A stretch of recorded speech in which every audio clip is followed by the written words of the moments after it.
Hello everyone, civil soundly में आप सभी का स्वागत है।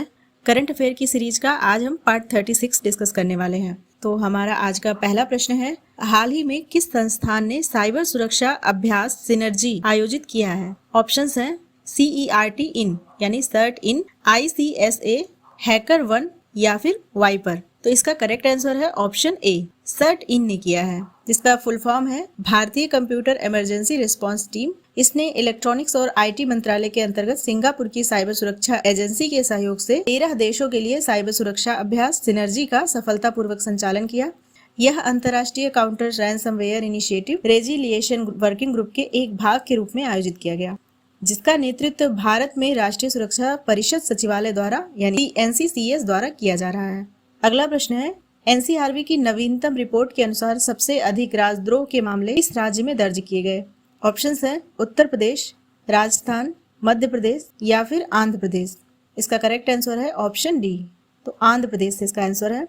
नवीनतम NCRB की रिपोर्ट के अनुसार आंध्र प्रदेश में देशद्रोह के सबसे अधिक मामले दर्ज किए गए।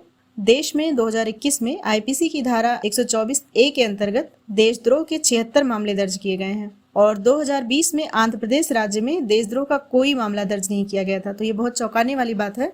UAPA और सेडिशन से जुड़े हिस्टोरिकल और करंट संबंधित पहलुओं की एक व्यापक समझ विकसित करने के लिए आप हमारे चैनल के प्लेलिस्ट में जाके इन टॉपिक के वीडियो डिस्कशन देख सकते हैं, क्योंकि ये टॉपिक्स हर वर्ष चर्चा का विषय बने रहते हैं और मेंस के नजरिए से ये काफी इंपॉर्टेंट है। साथ ही वीडियो डिस्कशन के अंत में मॉक टेस्ट क्वेश्चन भी दिया हुआ है, तो उसके आंसर को भी आप जरूर लिखिएगा। और NCRB की ये रिपोर्ट काफी चर्चा में है, इसको आप एक बार जरूर देखिएगा।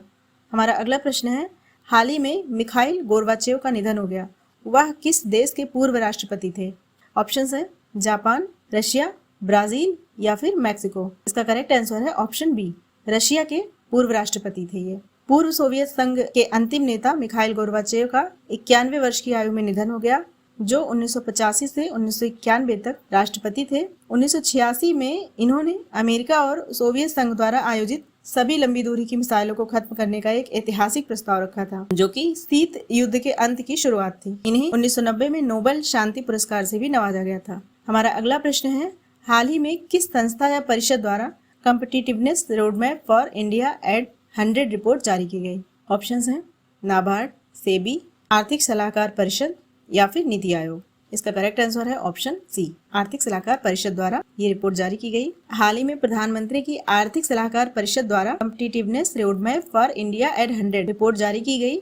यह दस्तावेज शताब्दी वर्ष की ओर भारत के लिए एक रोड मैप है और साथ ही 2047 तक भारत को उच्च आय वाला देश बनने के लिए मार्गदर्शन भी प्रदान करेगा। नेक्स्ट क्वेश्चन है, किस राज्य द्वारा राजीव गांधी ग्रामीण ओलंपिक खेलों का उद्घाटन किया गया है? ऑप्शन है कर्नाटक, झारखंड, मध्य प्रदेश या फिर राजस्थान। इसका करेक्ट आंसर है ऑप्शन डी, राजस्थान। राजस्थान के मुख्यमंत्री अशोक गहलोत ने जोधपुर में 1 महीने तक चलने वाले राजीव गांधी ग्रामीण ओलंपिक खेलों का उद्घाटन किया। ग्राम ओलंपिक में पूरे राजस्थान के 44,000 गांवों और 30 लाख लोगों की भागीदारी देखने की उम्मीद की जा रही है। इन 30 लाख प्रतिभागियों में से 9 लाख महिलाएं हैं और इनमें जो खेल है शामिल वॉलीबॉल, हॉकी, टेनिस, क्रिकेट और खो खो, इतने खेल यहाँ पे शामिल किए गए हैं। नेक्स्ट क्वेश्चन है, अमेरिकी बहुराष्ट्रीय कंपनी स्टारबक्स ने निम्नलिखित में से किसको अपना CEO नियुक्त किया है? ऑप्शंस हैं लक्ष्मण नरसिम्हन, समीर जोशी, प्रफुल्ल राव या फिर सुदीप कुमार को। इसका करेक्ट आंसर ऑप्शन ए है, लक्ष्मण नरसिम्हन को। स्टारबक्स ने भारतीय मूल के लक्ष्मण नरसिम्हन को कंपनी का नया मुख्य कार्यकारी अधिकारी नियुक्त करने की घोषणा की है। वैश्विक भारतीय CEO की लीग में अब लक्ष्मण नरसिम्हन भी शामिल हो गए हैं। स्टारबक्स से पहले लक्ष्मण नरसिम्हन एक बहुराष्ट्रीय उपभोक्ता स्वास्थ्य, स्वच्छता और पोषण कंपनी रैकिट के मुख्य कार्यकारी अधिकारी थे। नेक्स्ट क्वेश्चन है, किस भारतीय कंपनी ने गुजरात में विश्व का सबसे बड़ा एवं भारत का पहला कार्बन फाइबर प्लांट बनाने की हाल ही में अभी घोषणा की है? ऑप्शंस हैं ONGC, Reliance industries, Hindustan Unilever limited या फिर इंफोसिस लिमिटेड। इसका करेक्ट आंसर है ऑप्शन बी, रिलायंस इंडस्ट्रीज ने। रिलायंस इंडस्ट्रीज के चेयरमैन मुकेश अंबानी ने 45वीं वार्षिक बैठक में गुजरात के हजीरा में भारत का पहला और दुनिया का सबसे बड़ा कार्बन फाइबर प्लांट बनाने की कंपनी की योजना की घोषणा की है और उद्योग जगत की ओर से भारत के पहले कार्बन संयंत्र का विकास उनके नए बिजनेस क्षेत्र को दर्शाता है। कार्बन फाइबर एक नए दौर का पदार्थ है जिसका उद्योग और ऑटोमोटिव क्षेत्र में कई उपयोगिता है। हमारा अगला प्रश्न है, प्रधानमंत्री नरेंद्र मोदी ने किस सशस्त्र बल के लिए नए ध्वज या पताका, जिसे इंसाइन कहते हैं, का अनावरण किया है? ऑप्शंस हैं भारतीय सेना, भारतीय नौसेना, भारतीय वायुसेना या फिर भारतीय तटरक्षक बल। इसका करेक्ट आंसर है ऑप्शन बी, भारतीय नौसेना। प्रधानमंत्री ने 2 सितंबर 2022 को भारत के पहले स्वदेशी विमान वाहक पोत INS विक्रांत के जलावरण के मौके पर भारतीय नौसेना के लिए नए नौसैनिक ध्वज का अनावरण किया है। इस नए नौसैनिक निशान से तिरंगे के साथ लगे सेंट जॉर्ज क्रॉस को हटा दिया गया है। भारतीय नौसेना ध्वज के बारे में थोड़ा जान लेते हैं। इसको परिवर्तित करने का सुझाव वाइस एडमिरल VE बारबोजा के द्वारा दिया गया था और अभी तक भारतीय नौसेना का जो वर्तमान ध्वज था वो ऊपरी बाएं कोने में तिरंगे के साथ सेंट जॉर्ज क्रॉस का निशान होता था और इसलिए ये बदला गया है क्योंकि इसको बदलने की मांग चल रही थी काफी लंबे समय से। और अभी तक नौसेना के ध्वज में जो परिवर्तन किए गए हैं उस पर एक नजर डाल लेते हैं। वर्ष 2001 में रेड जॉर्ज क्रॉस को सफेद ध्वज के मध्य नौसेना शिखा से बदल दिया गया, जबकि शीर्ष में बाएं कोने पर तिरंगे का स्थान बरकरार रखा गया था।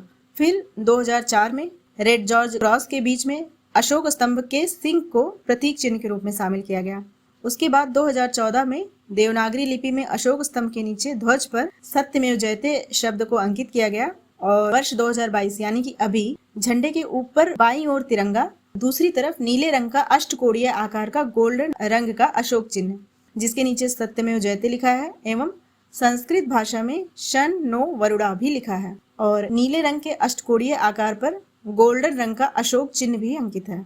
तो ये कुछ हमारे नौसेना ध्वज में जो परिवर्तन किए गए हैं उसे संबंधित तथ्य थे। चलते हैं नेक्स्ट क्वेश्चन पे। किस केंद्रीय मंत्रालय द्वारा राष्ट्रीय पोषण माह 2022 शुरू किया गया है? ऑप्शंस है मानव संसाधन विकास मंत्रालय द्वारा, सामाजिक न्याय और अधिकारिता मंत्रालय द्वारा, परिवार एवं स्वास्थ्य कल्याण मंत्रालय द्वारा या फिर महिला एवं बाल विकास मंत्रालय द्वारा। इसका राइट आंसर है ऑप्शन डी, महिला एवं बाल विकास मंत्रालय द्वारा राष्ट्रीय पोषण माह 2022 शुरू किया गया है। हाल ही में महिला और बाल विकास मंत्रालय पोषण अभियान के एक हिस्से के रूप में 1 से 30 सितंबर 2022 तक 5वां राष्ट्रीय पोषण माह 2022 मना रहा है।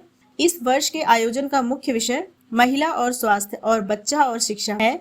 5वें राष्ट्रीय पोषण माह के हिस्से के रूप में मंत्रालय ने महिलाओं के स्वास्थ्य और बच्चों की शिक्षा पर मुख्य ध्यान देने के साथ साथ ग्राम पंचायतों को पोषण पंचायतों के रूप में शामिल करने की भी योजना बनाई है। 8 मार्च 2018 को राजस्थान के झुंझुनू से अंतर्राष्ट्रीय महिला पोषण दिवस पर पोषण अभियान की शुरुआत की गई थी। अगर वैश्विक भूख सूचकांक 2021 की बात करें तो 2021 की रिपोर्ट के अनुसार 116 देशों की सूची में भारत का 101वां स्थान था और 2020 में 94वां स्थान था। यह एक वार्षिक रिपोर्ट है जिसे कंसर्न वर्ल्ड वाइड और वेल्थ हंगर लाइफ द्वारा संयुक्त रूप से प्रकाशित किया जाता है और GHI यानी ग्लोबल हंगर इंडेक्स रिपोर्ट पहली बार 2006 में जारी की गई थी। हमारा अगला प्रश्न है विश्व नारियल दिवस कब मनाया जाता है? ऑप्शंस है 9 सितंबर, 2 सितंबर, 31 अगस्त या फिर 1 सितंबर को। इसका करेक्ट आंसर है ऑप्शन बी, 2 सितंबर को मनाया जाता है।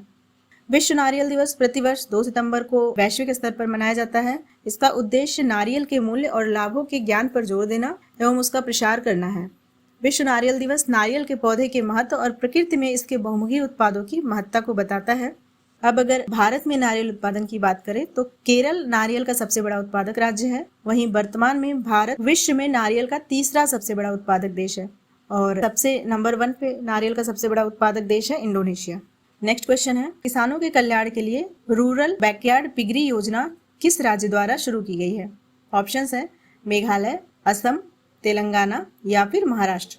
इसका करेक्ट आंसर है ऑप्शन ए, मेघालय द्वारा। मेघालय के मुख्यमंत्री कॉनराड कोंगकल संगमा ने रूरल बैकयार्ड पिगरी योजना शुरू की है जिसका उद्देश्य यह सुनिश्चित करना है कि किसान विभिन्न पशुधन खेती गतिविधियों के माध्यम से एक स्थायी आजीविका अर्जित करें।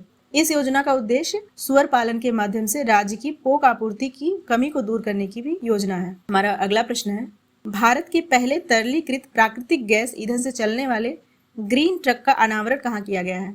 ऑप्शंस है पुणे, कोलकाता, नई दिल्ली या फिर बेंगलुरु। इसका राइट आंसर है ऑप्शन ए, पुणे में। हाल ही में 2 वर्षीय स्टार्टअप ब्लू एनर्जी मोटर्स ने पुणे के पास चाकन में भारत के पहले LNG यानी तरलीकृत प्राकृतिक गैस ईंधन से चलने वाले ग्रीन ट्रक का अनावरण किया। इसका उद्घाटन केंद्रीय सड़क परिवहन एवं राजमार्ग मंत्री नितिन गडकरी द्वारा किया गया एवं इसकी सालाना क्षमता 10,000 ट्रकों के उत्पादन की है। तो ये थे हमारे कुछ इंपॉर्टेंट करंट अफेयर्स। मिलते हैं नेक्स्ट वीडियो में। थैंक्स।